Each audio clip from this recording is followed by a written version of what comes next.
Saudi railway വികസനത്തിൽ പുതിയ അധ്യായത്തിന് തുടക്കം കുറിച്ച് റിയാദിൽ നിന്നും അൽ ഖസീമിലേക്കാണ് ആദ്യ ട്രെയിൻ യാത്ര നടത്തിയത്. കിങ് ഖാലിദ് അന്താരാഷ്ട്ര വിമാനത്താവളത്തിന് സമീപം തുമാമ റൂട്ടിൽ പുതുതായി പണി കഴിപ്പിച്ച റെയിൽവേ സ്റ്റേഷനിൽ നടന്ന ലളിതമായ ചടങ്ങിൽ Saudi railway organisation president doctor Rumaih bin Muhammad Rumaih ആദ്യ ഓട്ടത്തിന് പതാക വീശി. മധുരപലഹാരവും പൂക്കളും നൽകിയാണ് യാത്രക്കാരെ സ്വീകരിച്ചത്. റെയിൽവേ കമ്പനി അധികൃതരും ഉദ്യോഗസ്ഥരും മറ്റ് ജീവനക്കാരും ഉൾപ്പെടെ 320 യാത്രക്കാരാണ് ഖസീമിലേക്കുള്ള ആദ്യ യാത്ര നടത്തിയത്. 12:30 ഖസീമിലെത്തിയ ട്രെയിൻ വൈകിട്ട് 3-ന് റിയാദിലേക്ക് തിരികെ യാത്ര തിരിച്ചു. റിയാദിലേക്കുള്ള മടക്കയാത്രയിൽ സൗദി കുടുംബങ്ങളടക്കം 200ഓളം പേരാണ് ഉണ്ടായിരുന്നത്. കൃത്യസമയം പാലിച്ച് ആദ്യ സർവീസ് വിജയകരമായിരുന്നു. It's marked the beginning of a new exciting journey. Passenger services running to Qassim, calling at Majma.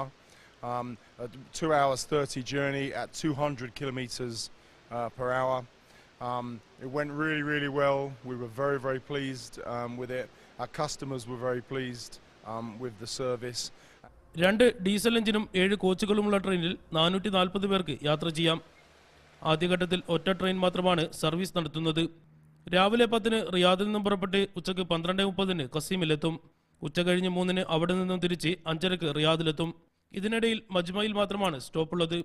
ഉദ്ഘാടനം പ്രമാണിച്ച് 1 മാസം ടിക്കറ്റ് നിരക്കിൽ വൻ ഇളവ് പ്രഖ്യാപിച്ചിട്ടുണ്ട്. ഏപ്രിൽ 1 വരെ മുതിർന്നവർക്ക് 40 റിയാലും കുട്ടികൾക്ക് 20 റിയാലുമാണ് നിരക്ക്. ട്രെയിൻ സർവീസ് അടുത്ത ഘട്ടത്തിൽ ഹായിൽ, അൽജഫ്, ഖുറയാത്ത് എന്നിവിടങ്ങളിലേക്ക് കൂടി നീട്ടും. ആദ്യ ദിനം തന്നെ സൗദി റെയിൽവേക്ക് മികച്ച പ്രതികരണമാണ് ലഭിച്ചത്. പൊതുഗതാഗത സംവിധാനം കൂടുതൽ ജനകീയമാക്കാനുള്ള പദ്ധതികളാണ് അധികൃതർ ഇനി ആവിഷ്കരിക്കുക. റിയാദിൽ നിന്നും റബി മുഹമ്മദ്, മീഡിയ 1.